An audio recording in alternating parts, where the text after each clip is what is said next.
रात का समय था, बारिश तेज हो रही थी और शहर की गलियों में एक अजनबी राहुल भटक रहा था। उसके पास सिर्फ एक बैग था जिसमें कुछ कपड़े और एक पुरानी डायरी थी।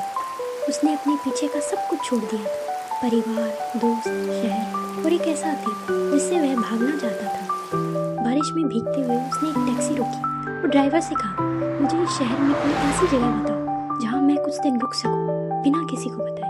ड्राइवर ने उसे एक पुरानी हवेली के पास छोड़ दिया। हवेली पर एक बड़ा सा बोर्ड लगा था, होटल माया। यह कोई साधारण होटल नहीं था, बल्कि यहाँ कुछ अजीब सा माहौल था। हवेली की खिड़कियाँ टूटी हुई थी और अंदर हल्की हल्की लाल रोशनी जल रही थी। राहुल ने खुद से कहा, क्या यही मेरी नई दुनिया होगी? राहुल रिसेप्शन पर पहुंचा जहाँ एक बूढ़ा आदमी बैठा था। कमरा चाहिए? हाँ, कुछ दिन के लिए। बूढ़े ने एक चाबी दी और कहा, दूसरी मंजिल पर जाओ, लेकिन याद रखना होटल में किसी से बात मत करना। राहुल को यह बात अजीब लगी, लेकिन उसने ज्यादा सवाल जवाब नहीं किए। वह अपने कमरे में गया और खिड़की से बाहर झांकने लगा। तभी उसे होटल की बालकनी में एक लड़की दिखी, लंबे बाल, सफेद ड्रेस और गहरी उदास आंखें। राहुल ने पूछा, तुम कौन हो? लड़की ने मुस्कुराकर जवाब दिया, मैं इस होटल की सबसे पुरानी मेहमान हूँ। राहुल को कुछ अजीब लगा, लेकिन उसने आगे बात नहीं बढ़ाई। उस रात वह डायरी पढ़ने लगा और सो गया।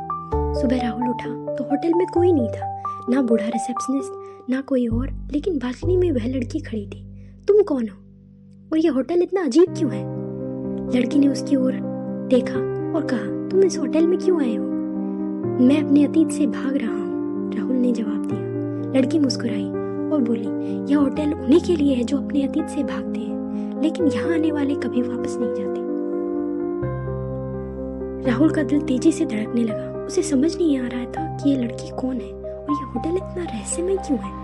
राहुल ने होटल से भागने की कोशिश की, लेकिन जब उसने दरवाजा खोला तो बाहर सिर्फ घना कोहरा था। कोई रास्ता नहीं, कोई सड़क नहीं। लड़की ने आवाज लगाई, तुम भाग नहीं सकती। राहुल ने घबराकर पीछे देखा। अब लड़की का चेहरा बदल चुका था। उसकी आंखों से आंसू बह रहे थे और उसकी सफेद ड्रेस अब लाल हो चुकी थी, मानो जैसे खून से सनी हो। तुम मुझसे दूर नहीं जा सकती, राहुल ने कांपते हुए पूछा, कौन हो तुम? लड़की ने धीमे स्वर में कहा, मैं वही हूँ जिससे तुमने प्यार किया था और जिससे तुमने पीछे छोड़ दिया।